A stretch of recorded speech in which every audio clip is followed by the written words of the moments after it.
Hello.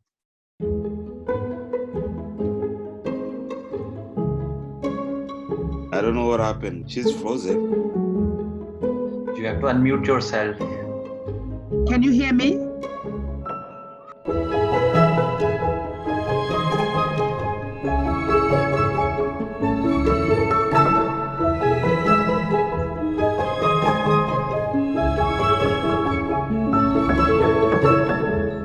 So tell me, who are you? Who are you? Who are you? Who are you? Who are you? What do you do and why do you do it?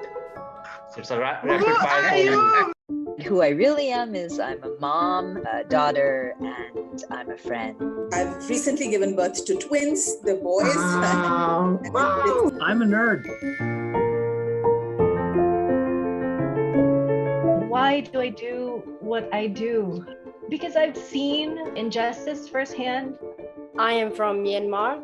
Most people are poor and vulnerable and marginalized, and they don't realize that their rights are being violated. I'm fighting the bad guys, fighting corruption, fighting stupidity, fighting racism. That's not an easy fight.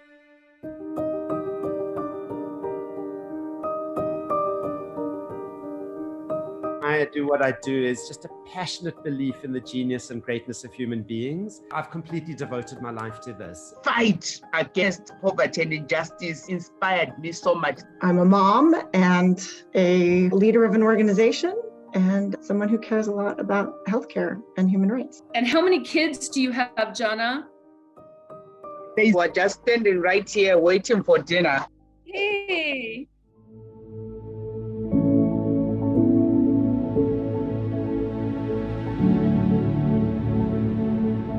I miss a sense of lightness, of spirit and heart that I feel I've lost in this year somehow, or to be found again. I'm trying to put on a brave face in the Zoom room and pretend like things are okay. Now things are different. Oh, I miss the way we used to bond before.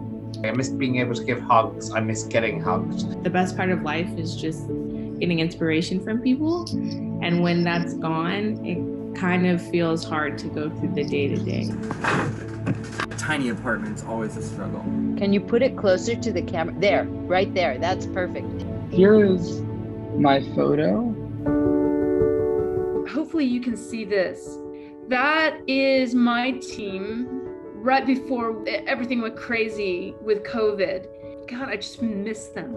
We did this motorcycle rally with all the women bikers. Some of them came with their saris and big bindis on and on a bike. It was good fun. Oh, Pepper. It's from poop to paper. This is two of our lawyers meeting a woman inside the jail car. So this is a picture I took inside a prison in Congo. These are kids. I was talking to some of them and they had absolutely no idea what they're there for. It's the people in there that matter. This is the difficult terrain we thrive in. We provide employment to youth, and then COVID hit, we have to rearrange everything. I ended up meeting this amazing old woman who asked me if I could help support her daughter to get education. That's an amazing story. Just seeing your face light up when you're talking about it. They say a picture is worth 1,000 words. So I literally heard those 1,000 words. So one thing I would say is, don't let it weigh on you so much. You're doing an amazing job that you should really, feel awesome about the work that you're doing. Even though we are doing different things, we are connected somehow. And that's the beauty. I am glad to meet you guys. Thank you. Thank you. I send you all my love. Thank you. Well received. Thank you, everyone. Thank you. Thank you.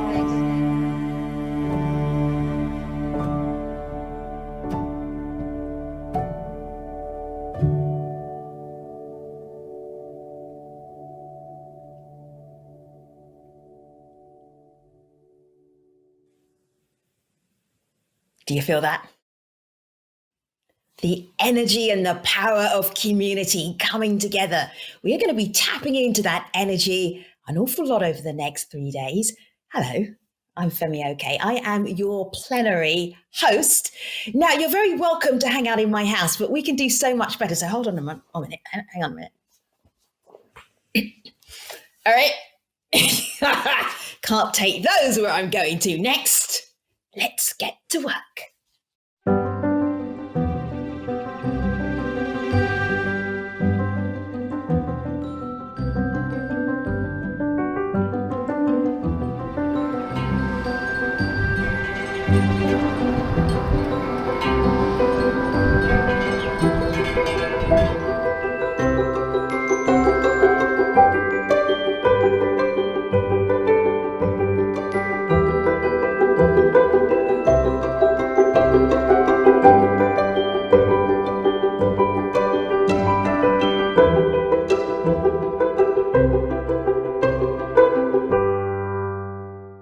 And now I can officially welcome you to the 2021 Skoll World Forum.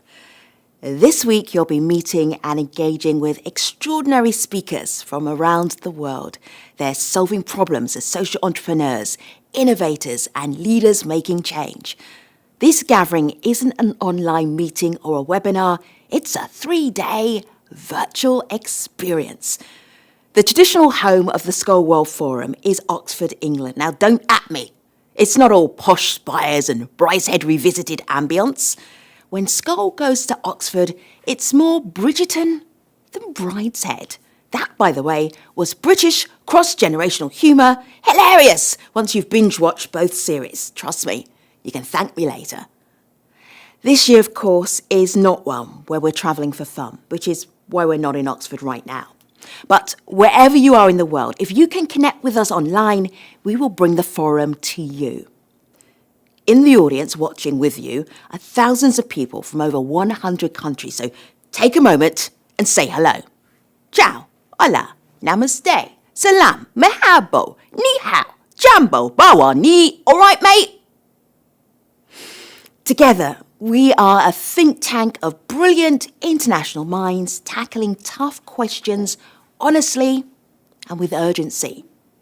Some of the issues we're going to be discussing include mobilising to tackle the climate crisis, how to advance racial justice, pushing our political leaders to do better, and conversations about what our global health systems need to look like now that they've been tested by a pandemic. And there'll be plenty of moments to forum and chill, with music, storytelling, and sessions designed simply to make you feel good, and it's all free. If you go to Skoll.org, click on the forum links for 2021, you can build your own personal schedule for events that you don't want to miss. Coming up in this opening plenary, we have politician Stacey Abrams, former President Ellen Johnson-Sirleaf, former President Ernesto Zedillo, Chef Jose Andres, and music from Liana Malva, and that's just this hour. For the next 3 days, our mission is to explore how we connect deeply with others and ourselves, even when we can't do that in person. I'm going to hand over to the Skoll Foundation CEO, Donald Gips, who's going to tell you more about this year's forum theme, Closing the Distance.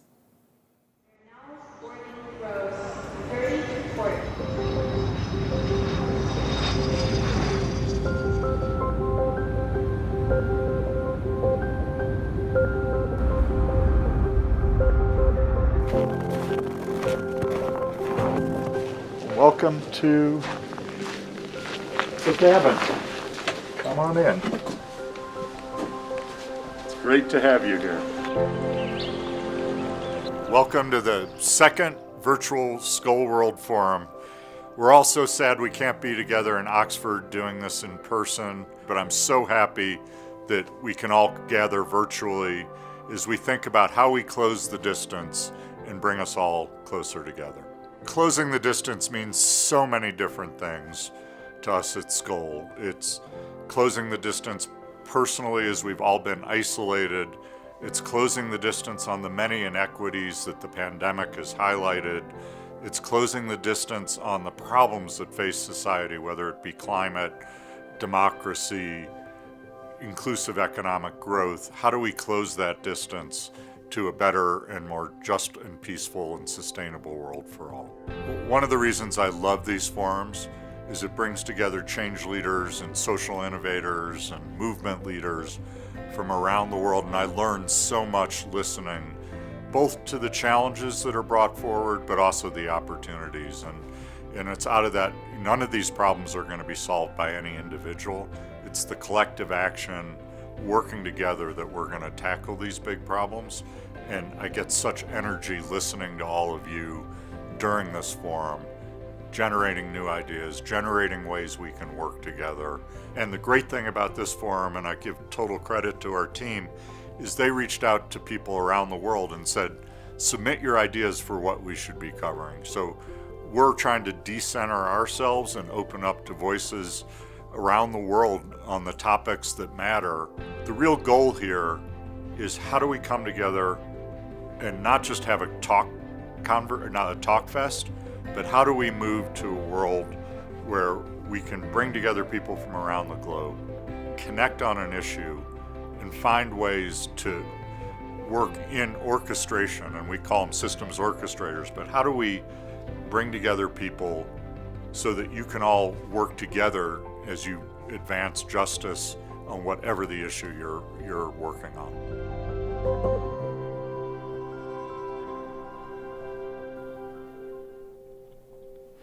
How do we bring people together so that you can all work together as you advance justice?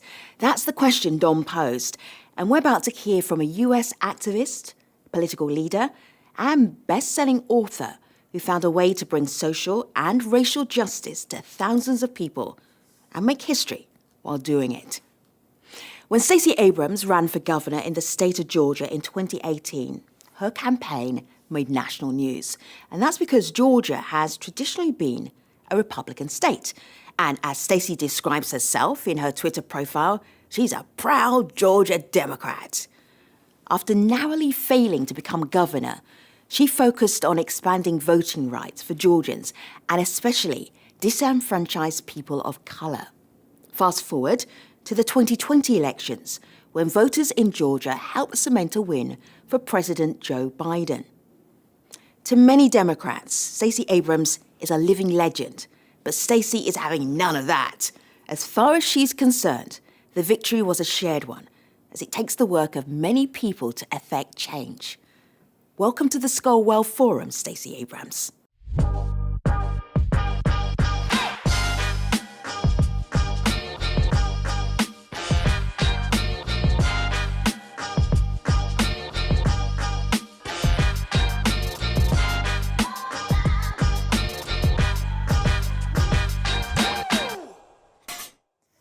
Hello, my name is Stacey Abrams, and I'm so grateful for the opportunity to speak with you.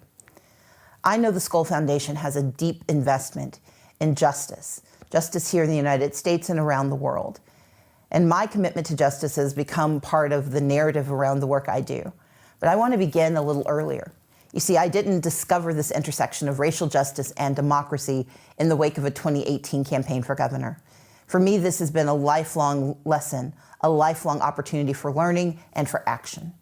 You see, I grew up in southern Mississippi, in the working class poverty that so often pervades our communities.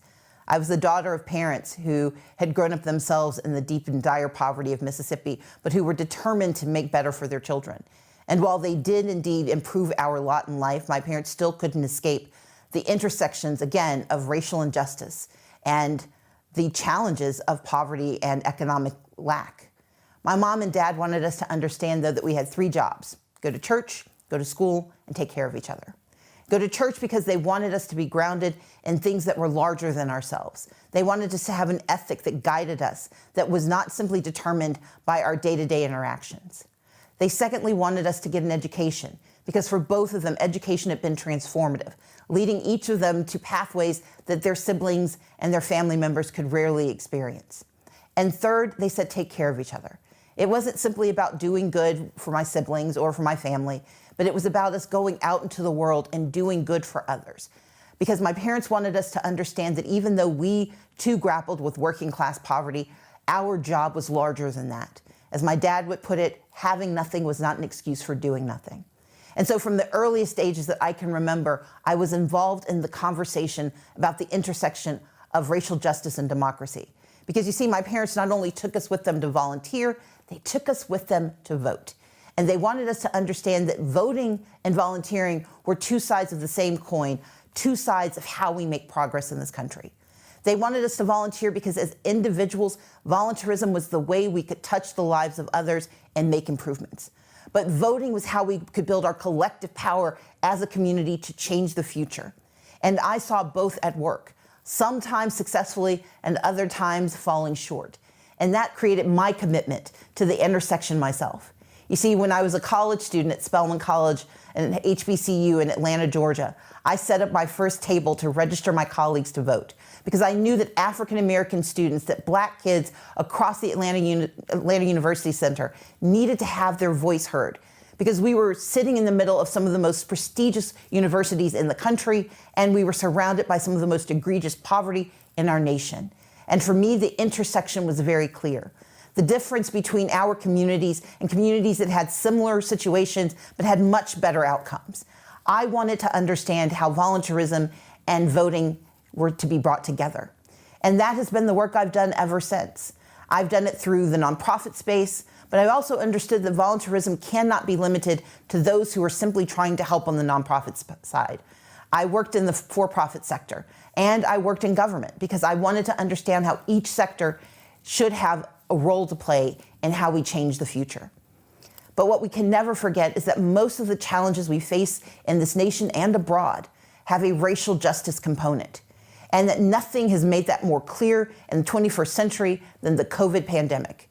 The COVID pandemic unveiled for so many who had been able to ignore it the disparities that exist in our healthcare system, in our justice system, and in our economic system. But the solutions are also there. In our healthcare system, as we watch the deployment of the COVID vaccine, it is incumbent upon us to understand that hesitancy around a vaccine is not an excuse for a lack of access. And the work that we do through my organization, Fair Count, and through the Southern Economic Advancement Project, a second group that I created, is focused on making sure that we do not allow government to avoid its responsibility by blaming racial injustice for people's inaction. Because we know that for often these communities, it's not simply a lack of information, it's a lack of access. And we have to be very focused as we try to recover from COVID-19 to ensure that access to the vaccine, access to medication, access to services is not impeded by a false notion that communities of color simply do not want to be helped. That racial injustice that exists in our healthcare system is not going to dissipate once the vaccine is deployed. It is a warning call, a clarion call for action. The second issue that we have to pay attention to, of course, is the economic impact. We know that the communities hardest hit by the COVID-19 pandemic economically are the ones that are least likely to be able to be resilient.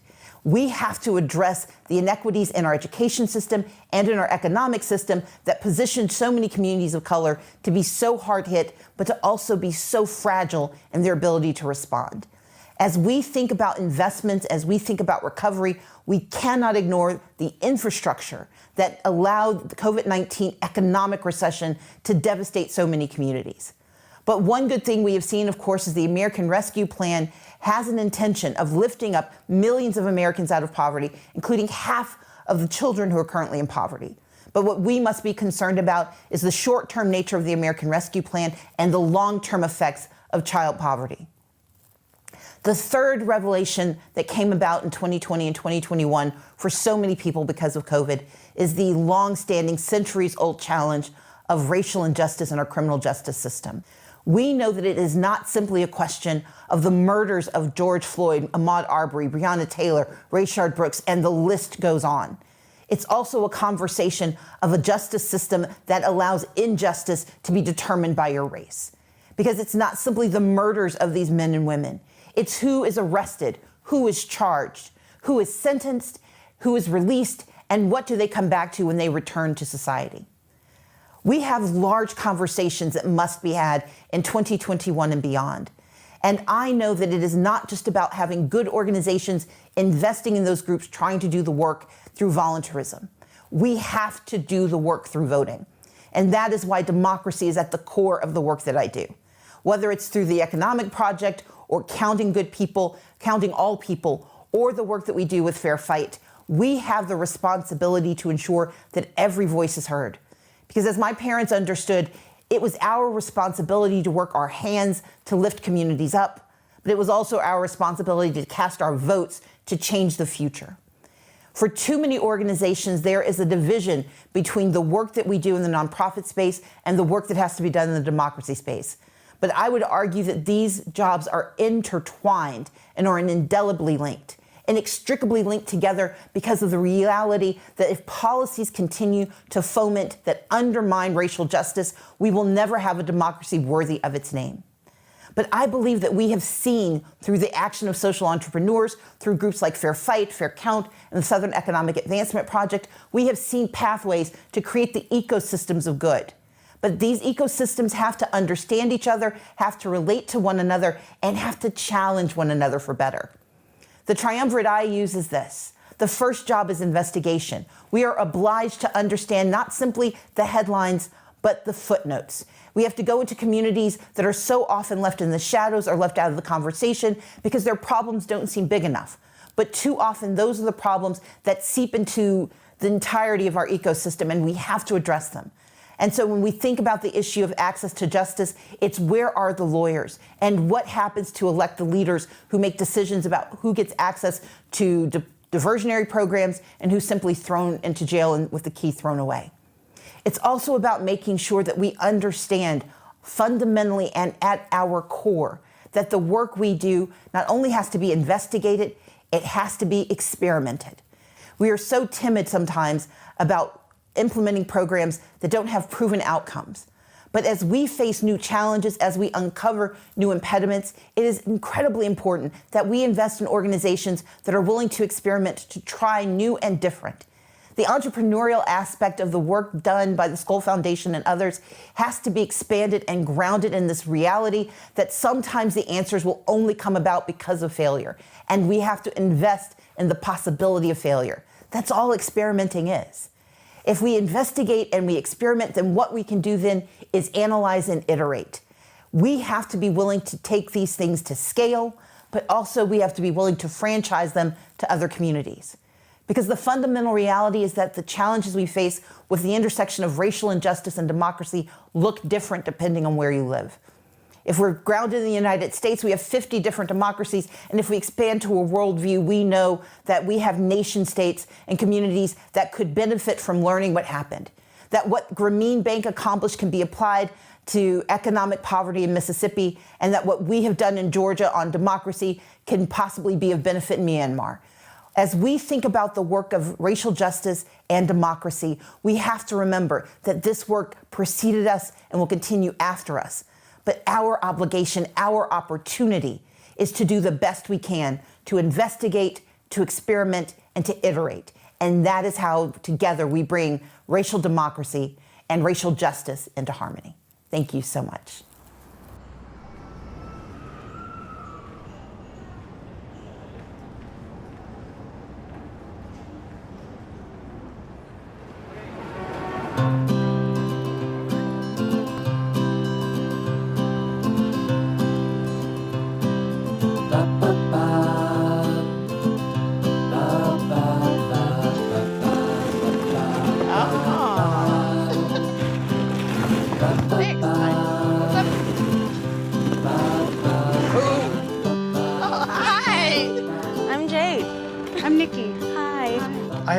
Ever been in a ball pit before? What? You've never been in the ball pit? No, never. You gotta go. No, I've seen them, but I've never been in one. You know, I remember these ball pits because my kids threw up in them.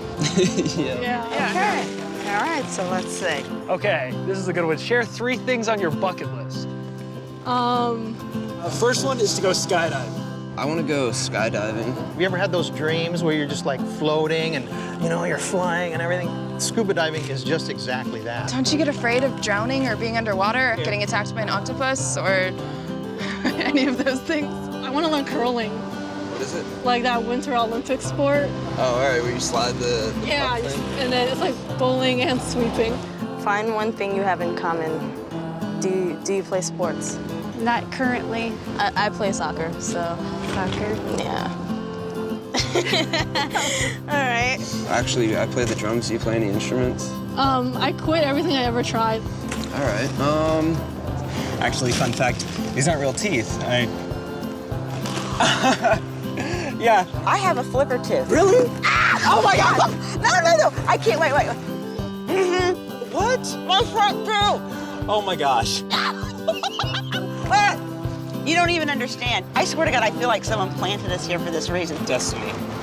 Describe the first time you fell in love. Oh, I think it was kindergarten. I don't remember his name, but he was beautiful. I was in the Navy. You were in the Navy? And my husband was in the Navy. Long story short, before he ever kissed me or we were ever really together, he told me he loved me. 24 years later, we're more in love and we're better friends than even from the very beginning. That's true love in its finest. Talk about someone who inspires you. It's all right to talk about somebody that's a religious character. Yeah, why not? This is our ball pit. We can talk about whoever we want, right? Jesus. All right. Just my peers. They're all creative in their own ways and have their own realities and own lessons. I just grow from everybody else's as well as my own. Martin Luther King, I think, because the fact that we're sitting in this box together is a big deal, you know? You know who inspires me, believe it or not, is my daughter. She is everything I ever wanted to be. All right. Talk about the experience that changed your life. Oh, that's a good one. After my wife decided that it was time that we split, I started to have a different perspective on life. I saw women differently. I saw relationships differently. I think I became more appreciative of women. How old did you say you are? 20? Yeah. Okay. At the age of 21, I was diagnosed with multiple sclerosis. And it pulled the rug out from all my plans. It really changes the way you look at things. My grandmother has it. Who does? My grandmother. There's our comment. We found the comment. We found the comment. That's why I was still here. We found the comment. Oh, create a secret handshake. Okay. Okay, but nothing was spit. Okay, so that, I need both hands. Okay. So this. And then whoever gets on the top makes a flag. Oh, now I forgot what it is. And then like maybe a little twitch in the middle. 1, 2, 1, 2. High 10. All right, we did it. That was awesome. I actually had a lot of fun. I was a little bit nervous because normally you don't hang out with strangers in ball pits. I got to learn some pretty cool things about you. It was really nice to meet you. You too. I hope I see you take a again. look. Okay, I love it. I'm really impressed by you. I was worried that I would start talking to you like a mom. I don't know if I did. No. Nah, you didn't. Trust me, you did good.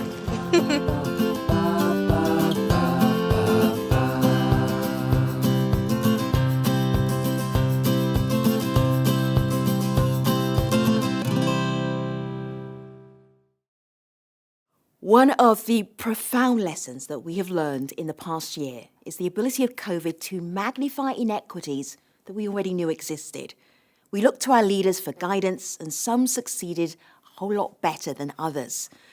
In this first panel, we're tapping into the experience of former President Ellen Johnson Sirleaf of Liberia and former President Ernesto Zedillo of Mexico.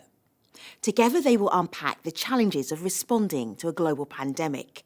Your moderator is Lindsay Spindle, President of the Jeff Skoll Group.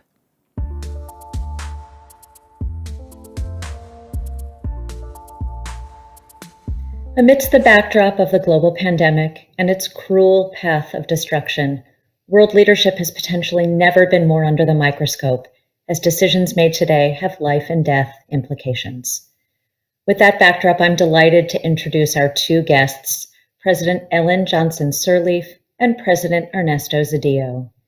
President Sirleaf is the former president of Liberia, Africa's first elected female head of state, a Nobel Peace Laureate, and a leading promoter of peace and justice. President Zedillo is the former president of Mexico. He led profound democratic and social reforms, is a renowned economist, and an advocate of multilateralism, inclusive globalization, nuclear non-proliferation, and universal health care.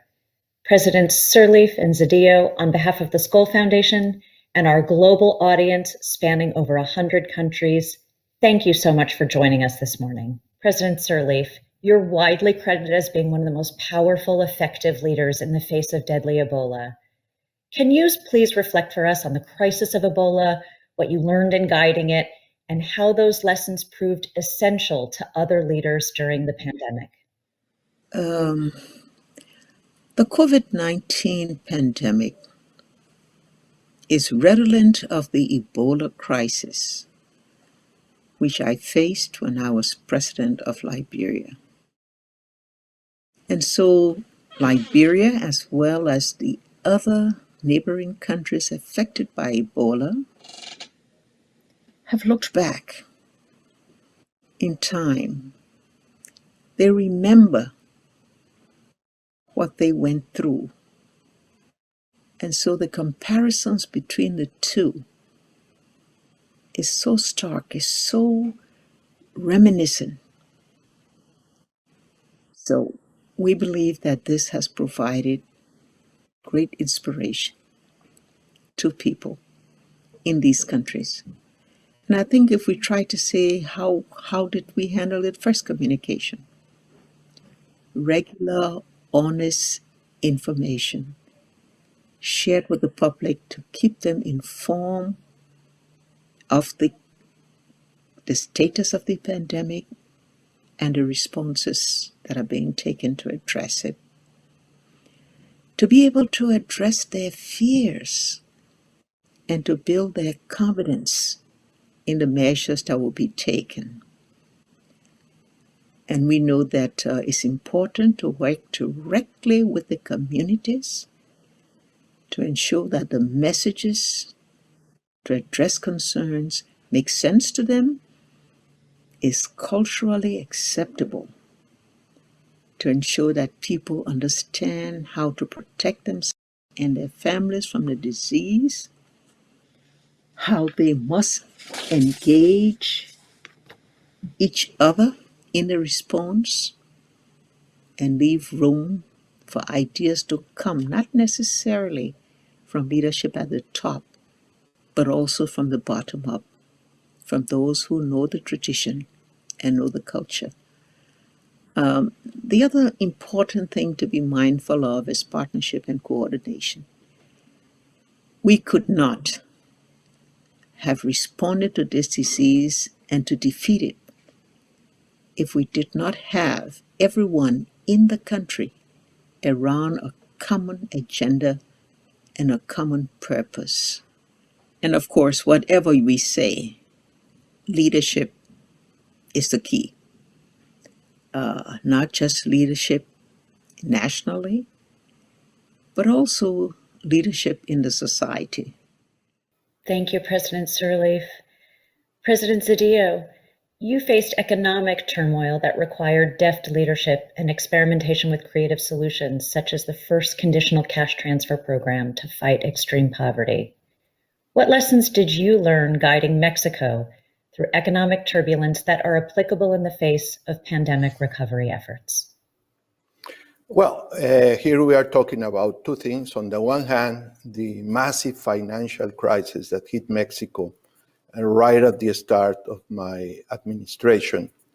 And then you are talking about an important social program that was put together a little bit later in that administration.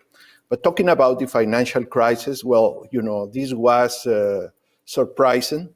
Nobody was expecting Mexico to be hit with such a force, with what at the time IMF Director General called, this is the first great financial crisis of emerging markets of the 21st century. And it was already the 20th century.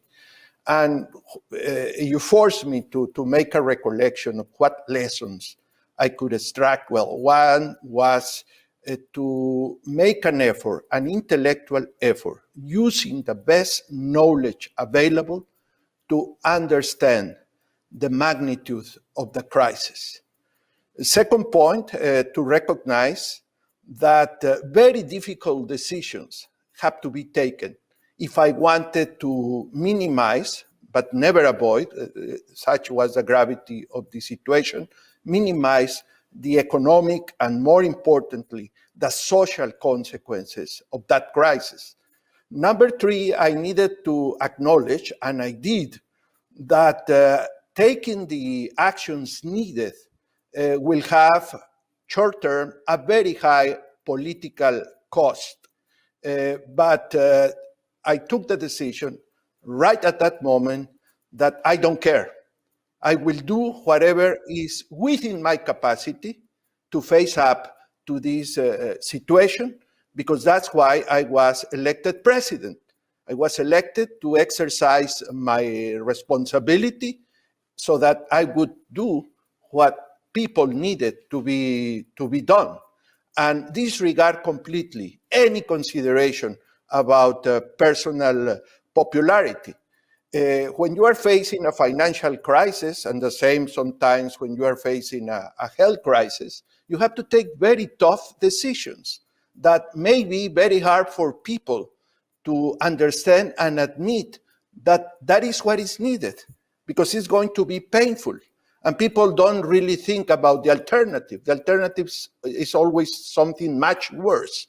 But you cannot really sell to people the idea that if I don't do this, then something worse will happen to you. At the end of the day, you have to make that assessment in the solitude of your office and say, this is my conviction based on the best knowledge and the best advice, that this is what needs to be done. And go ahead, irrespective of the popularity consequence. Why do I say this as pertinent for the present crisis?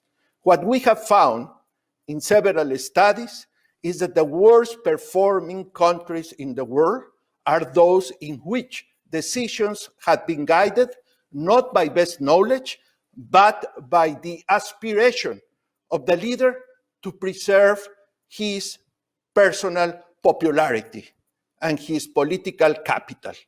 When I'm listening to both of you, right, there's this undercurrent, and the word that neither of you have said, but you've both shared in your anecdotes, is accountability. And we've viewed varying levels of effective and accountability global leadership this year. So for both of you, a slightly different question on leadership now and in the future. President Sirleaf, many women have been the unsung heroes of the pandemic.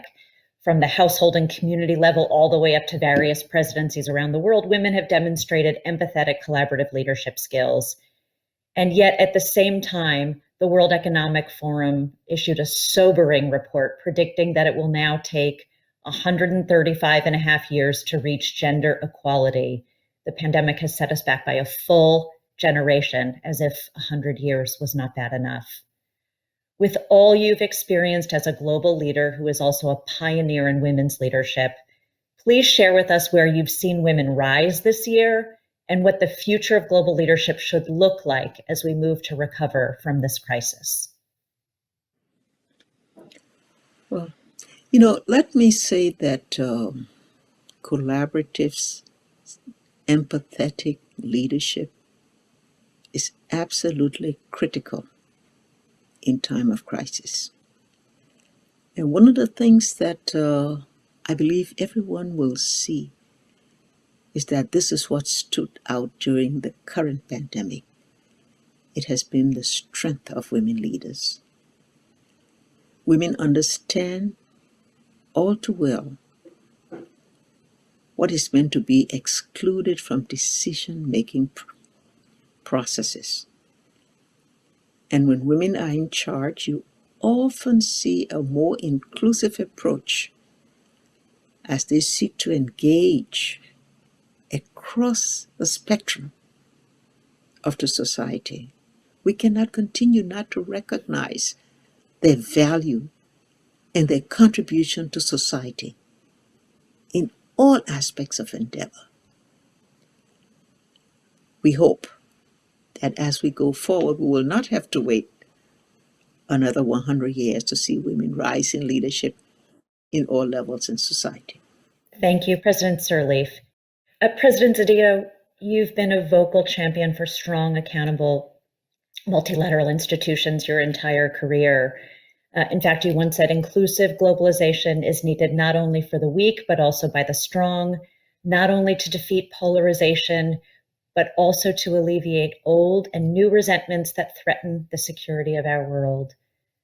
When you assess the tremendous costs we've paid globally, human life, suffering, economic devastation, and to your point before, deepened political polarization, What do crises like these reveal to you about the need for collaborative global leadership?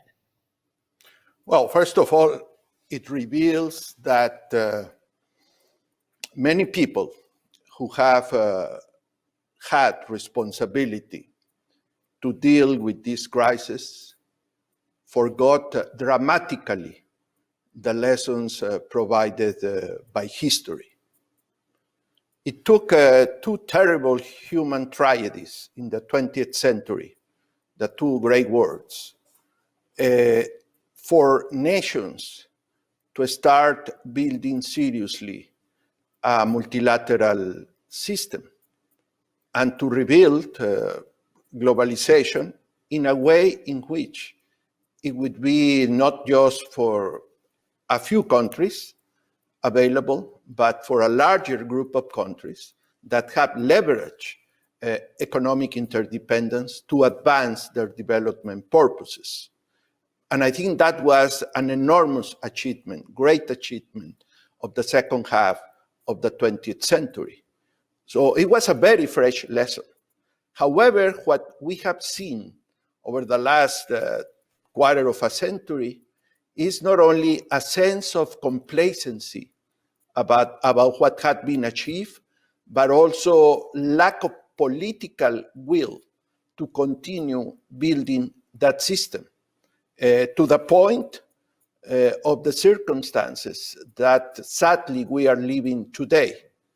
There were too many announcements saying from the part of scientists that a crisis, health crisis like this could happen.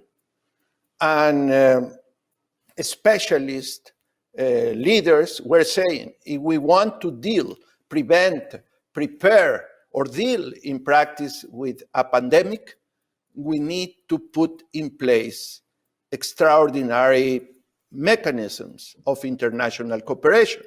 In fact, there was in principle a multilateral and institutional framework to prevent or to deal with this circumstance. However, what we see is, number one, that what countries or governments committed to do to prevent or prepare for a pandemic was not really done.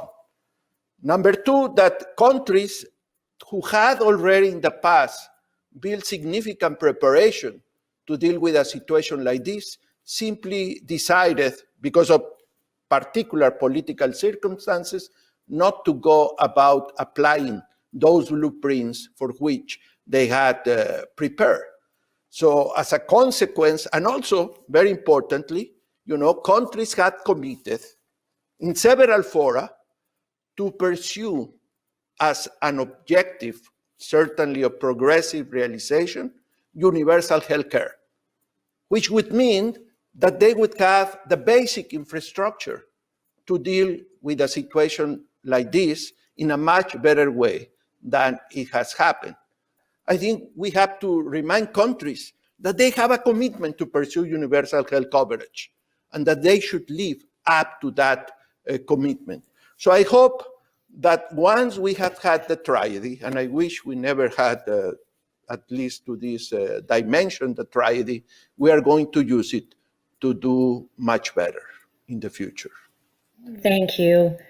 I'm going to close with one last question, because what I'm struck by listening to both of you is that you continue to emanate a sense of hopefulness and optimism, even to your roles on the IPPPR, right? You're applying your leadership to think about a future that can be better than where we are now. So as we have to conclude our time together, which I regret because this is an amazing opportunity to listen to both of you, perhaps you could each share what gives you the most hope today. And to our audience of global leaders listening in this morning, what is your advice for them? President Sirleaf, would you like to go first? Let me start off with the independent panel. The panel is charged with reviewing the spread actions responsive to COVID-19 pandemic, distilling lessons, making evidence-based recommendations. And those recommendations should result in first ensuring that an outbreak never again becomes a pandemic, that if it is not possible, we cannot let a pandemic result in the same health and socioeconomic crisis we have seen over the last year.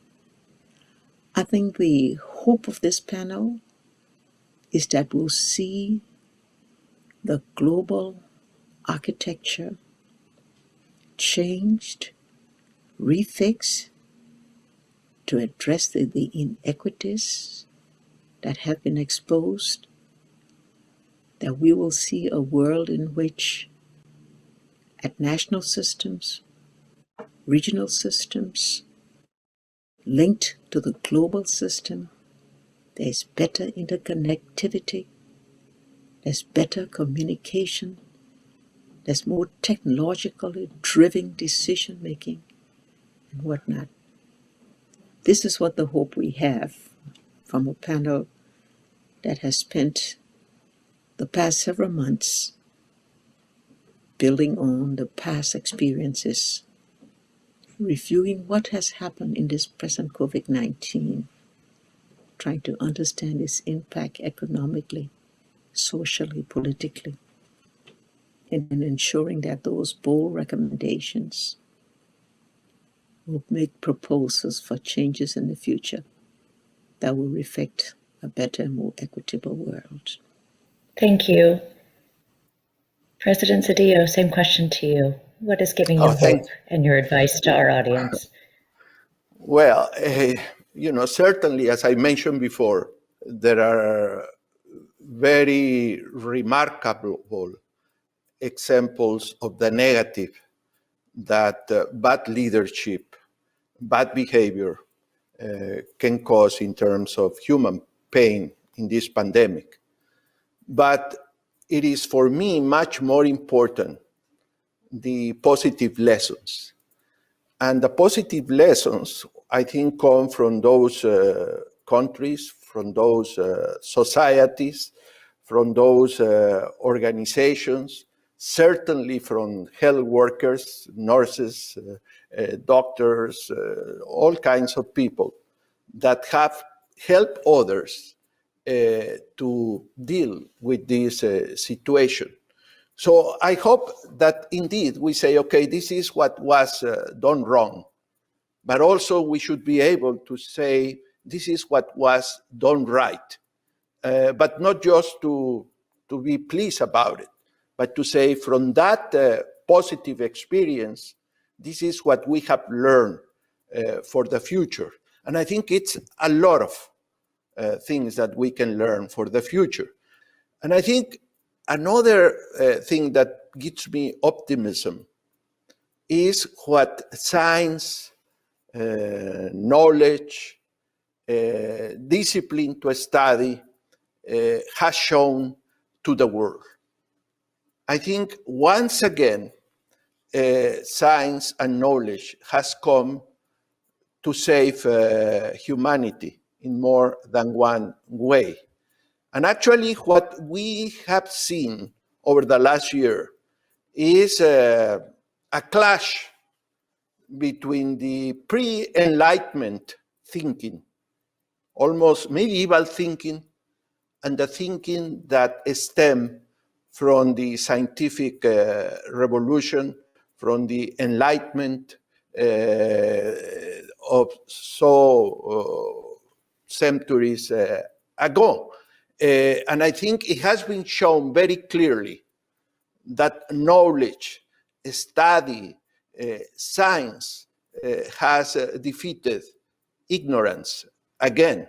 Lindsay, may I just add on hope and optimism, knowledge and vibrancy of civil society gives hope. Today, the demands of civil society for leadership accountability is going to lead to the demand for a compact between leaders and the people if we really want to have a safer and better world. I think that gives hope and optimism also. I think I'm on safe ground to say that you both give us hope and optimism when we have leaders like you steering the ship toward a more secure, more equitable future. And we are so grateful for your time this morning. Thank you. Be safe and be well. Thank you, President Cedillo. Ernesto, see you at the next panel meeting. Yeah, yes, my dear. Whoa. Always good to see you. Okay, thank you.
A dynamic humanitarian organisation built around the concept of getting food to people in emergencies, run by a global network of chefs.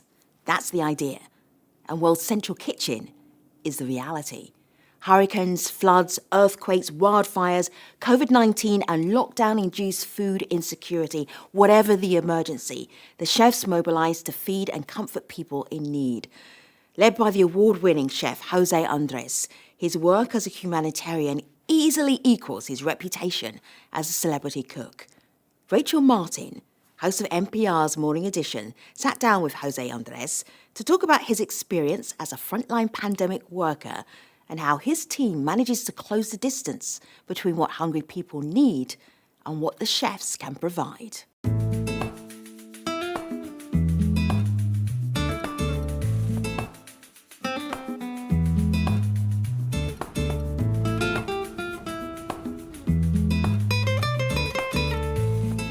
They just said, do you want to come talk to Jose Andres? And I said, yeah.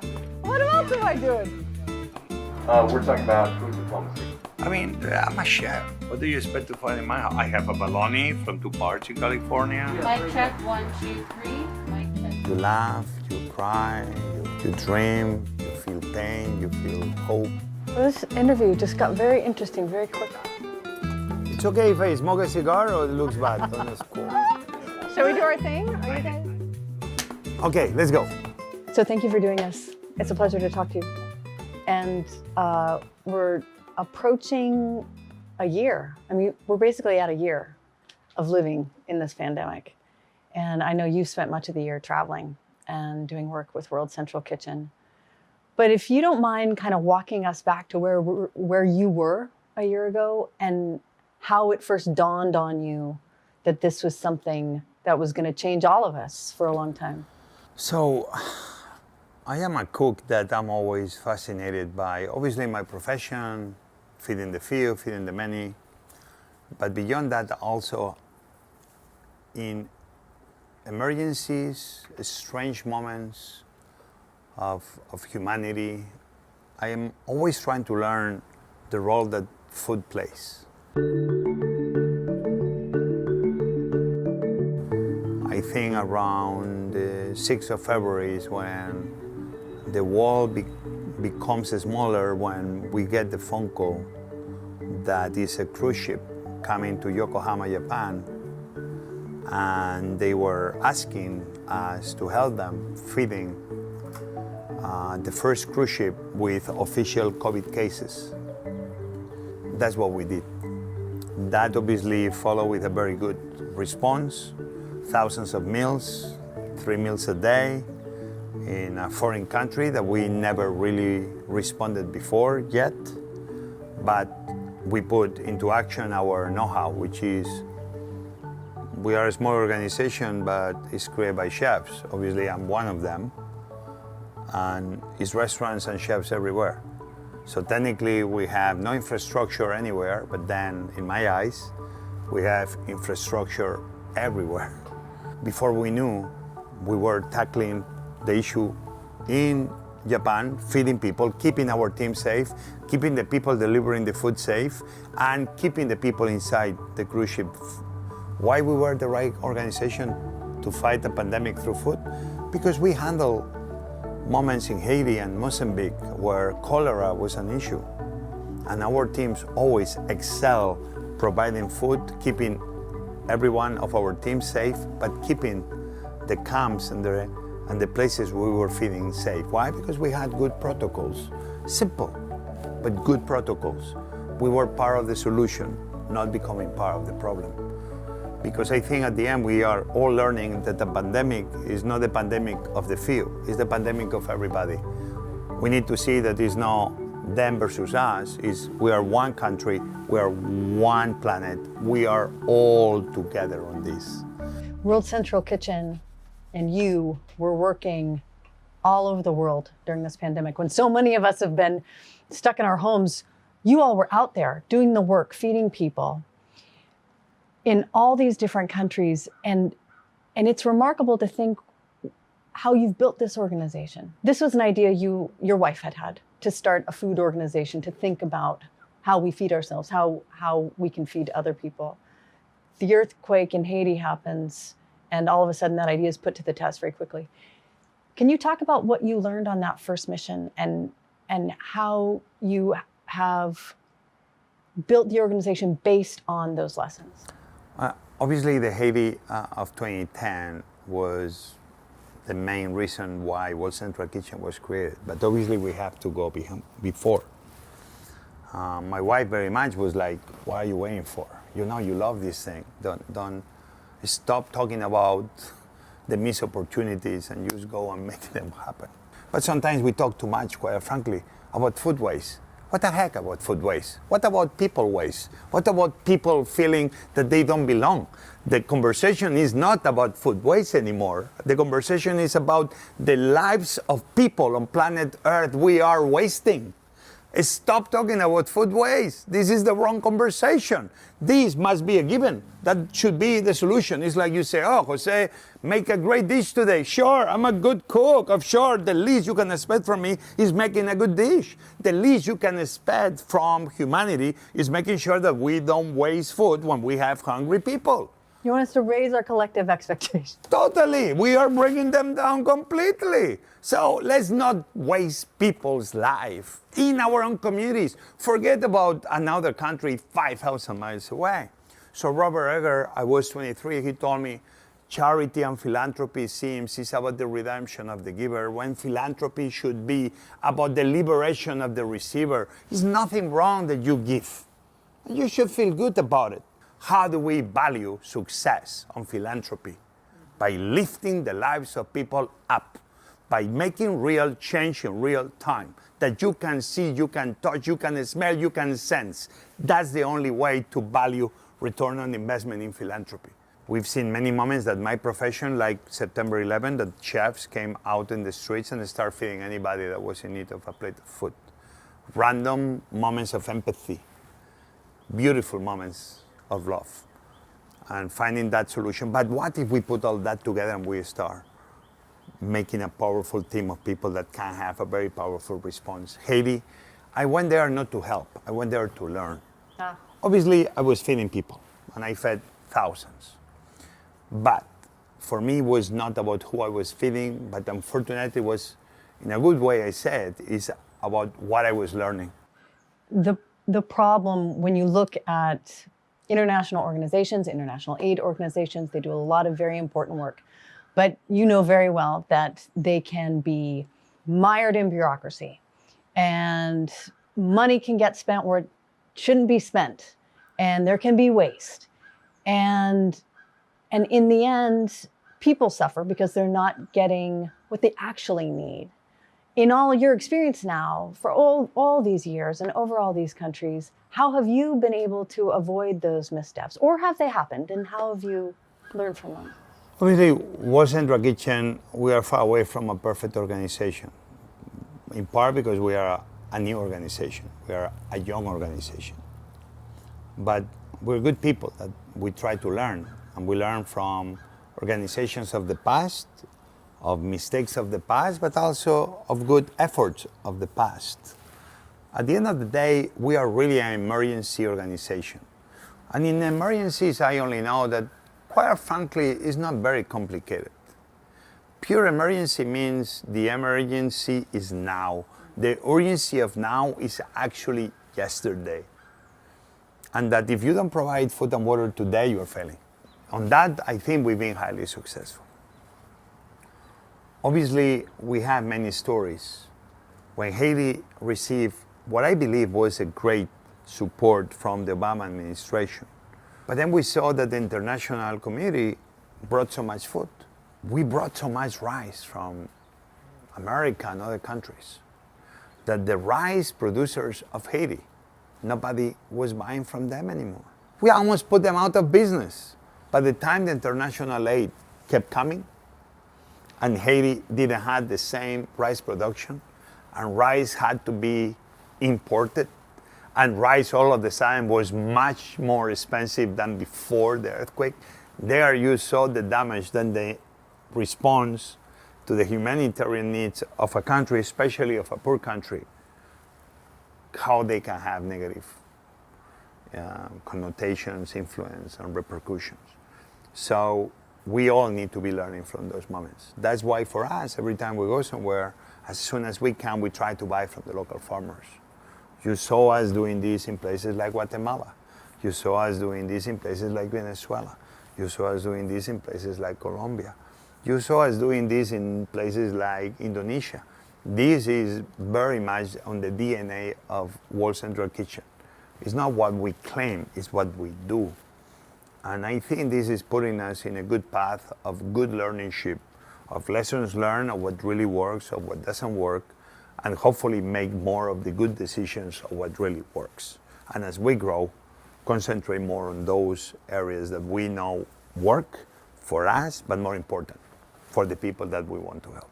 Even before the pandemic, people were fleeing countries that were beset by civil war, the ravages of climate change, or just looking for a better life, right? For them, for their families. And I know you've spent a lot of time with refugees, in particular in Colombia and Venezuela. And I just think back to what you said earlier, our need to kind of raise our collective expectations about taking care of one another. Can you just give us a sense of what you saw there with the people in those particular camps?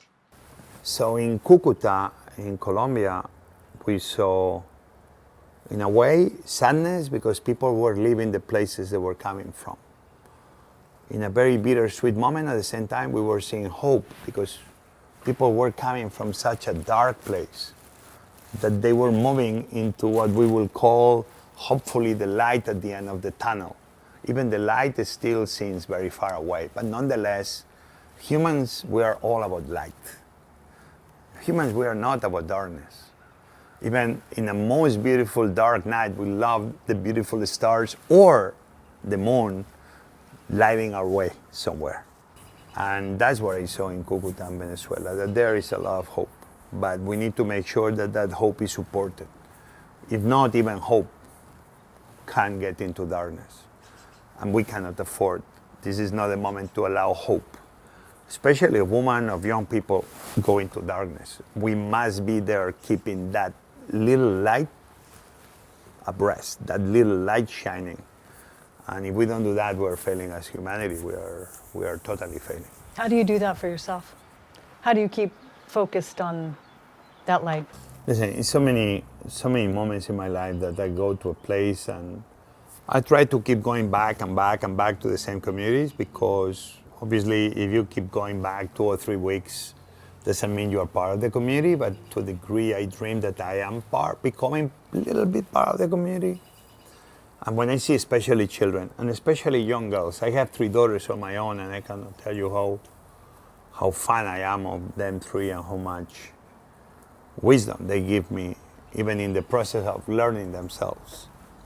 And when I see those young girls, like this little village, 30 minutes, 45 minutes away from San Juan, a beautiful place, a village created over 100 years ago of Afro-Americans that were hoping to find their own community to build. And those 2 amazing smart girls, very young, probably 8, 9, that when I will get sometimes late, they will come on, Jose, come on, quick, let's do the food. They will always be on their bikes and quick. Like, why are you so rushed today? And because we are hungry. When they told me we are hungry, they didn't mean they want their food first. What these 2 girls told me when they were hungry meant that before they will eat, because they will never do it before, they had to serve the 200-300 elderly homes in their community, which them 2 personally with 2-3 other friends will bring home to them. And this will take them over an hour to accomplish. And when they were rushing me, it's not because they were going to eat before. It's because they were so hungry that actually they wanted to make sure they will accomplish their mission before. And if I'm here for, it's for those girls that I know they are everywhere. In Venezuela, in Colombia, in Guatemala, in Lebanon, in Mozambique, in you name it. I know that once you meet some of those people in some parts, almost I feel like those spirits are the same spirits that keep moving on around the planet. So here we are in this moment. And I wonder if you see it as an opportunity that can be leveraged or lost. So we need to make sure that we take this opportunity of the lessons learned in the 2020 pandemic and beyond, and see how we can really build a better world where food is at the heart, food is at the center, that people don't want our pity, people want our respect, that we should stop throwing money at the problem but investing into the solutions, that if we have people that we're talking about the minimum wage, maybe that's the wrong conversation, but should be about what's the living wage, that we cannot have people working, that they are the working poor. If they're working, why are they poor? If we are able to understand that the very big problems we face, they actually have very simple solutions. People are hungry, feed them. People are thirsty, bring them water. I think everybody will agree with that simple premise. So let's make that happen. Chef, thank you very much for talking about this. It was a pleasure. Thank you. I have a feeling Jose Andres was just getting started there. Many of the emergencies that the world's central kitchen respond to are climate change-related natural disasters. The climate crisis is a theme that we'll be returning to in the closing plenary with activists Mark Ruffalo and Gloria Wharton. We're going to wrap up this session with a musician who, just like Jose Andres, has combined her creative talents with her activism.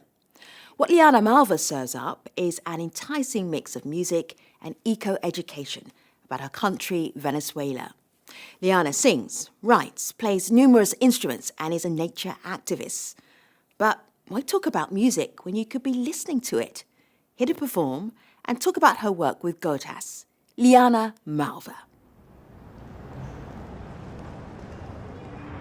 Whenever the hectic life of the city gets to me and the world closes in, I do a little trick that I discovered when I was 9 years old. I close my eyes, take a deep breath, and I go back to that place.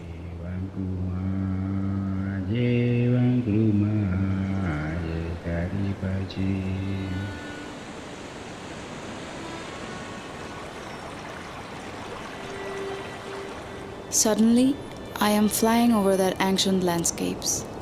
I can taste the sweet jungle air. I can feel the gentle river flowing around me. I'm back at home at El Paují.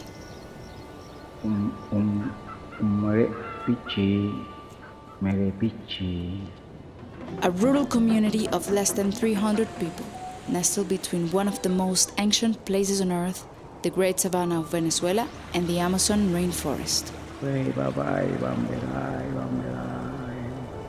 This is where I grew up in, and there I developed a profound relationship with nature.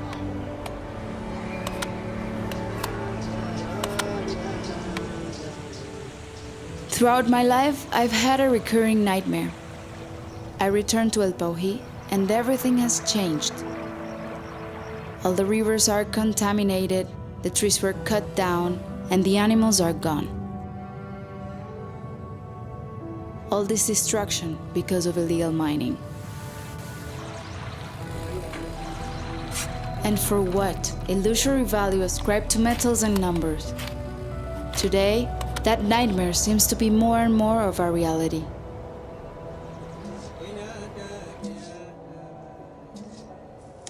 Our instinct as humans is to protect what we love. But how can we protect something which we do not know it even exists? That connection has been broken, but is not lost. Through our project, Gotas, we show the world the natural wonders of our country. We are determined to make people fall in love again with nature, to protect the things of true value, our air, soil, and water. If you feel like us, you are one of us.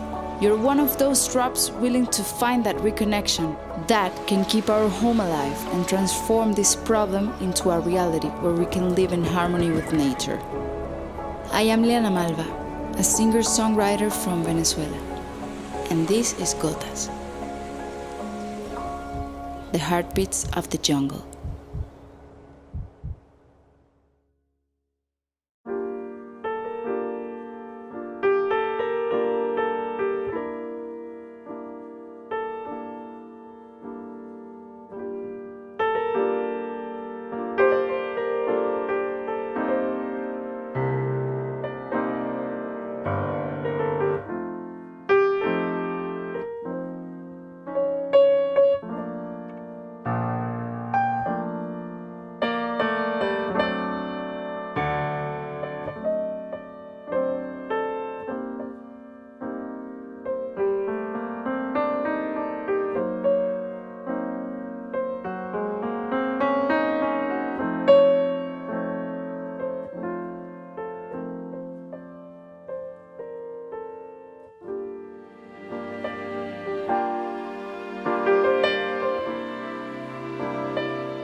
sé que podrías dominarme.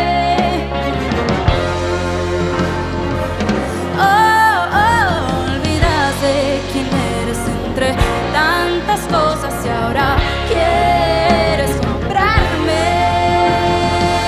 No hay nada de ti, no, que yo necesite.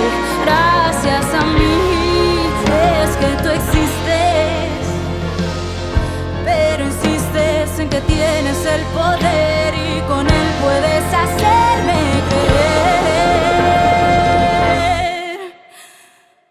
que tú eres el rey.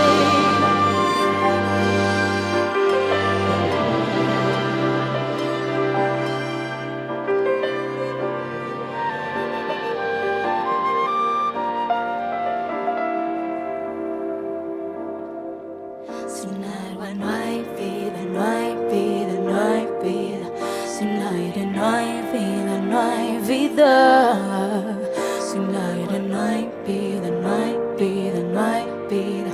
Sin aire no hay vida, no hay vida. Oh, oh, oh.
thank you to Liana Malva and the Creando Pilares Orchestra for that performance. Liana and her team will be leading a workshop on Wednesday. Find out how she uses music to tell stories that help protect the environment. Just look for the Heartbeats of the Jungle panel discussion. So now we're at the end of the beginning of our forum, and it's decision time. In the next few days, you have more than 50 panels to choose from, interactive workshops to brainstorm in, and fireside chats to lean into. Much of the live programme was designed by our extended family, you, our Skoll community. More than 400 organisations sent us session ideas. And as soon as I stop talking, you'll be able to jump into the first panel discussions on climate justice, global health and funding practices. The always popular networking break is going to be epic as we connect with new friends and greet old ones. And there's one place that I would like you all to check out on Skoll.org, and that's the Code of Conduct. We're not trolls or bullies or disrespectful in this forum. We set the bar high so everyone feels included and has an amazing time. The opening plenary is now closed. The 2021 Skoll World Forum is now officially open.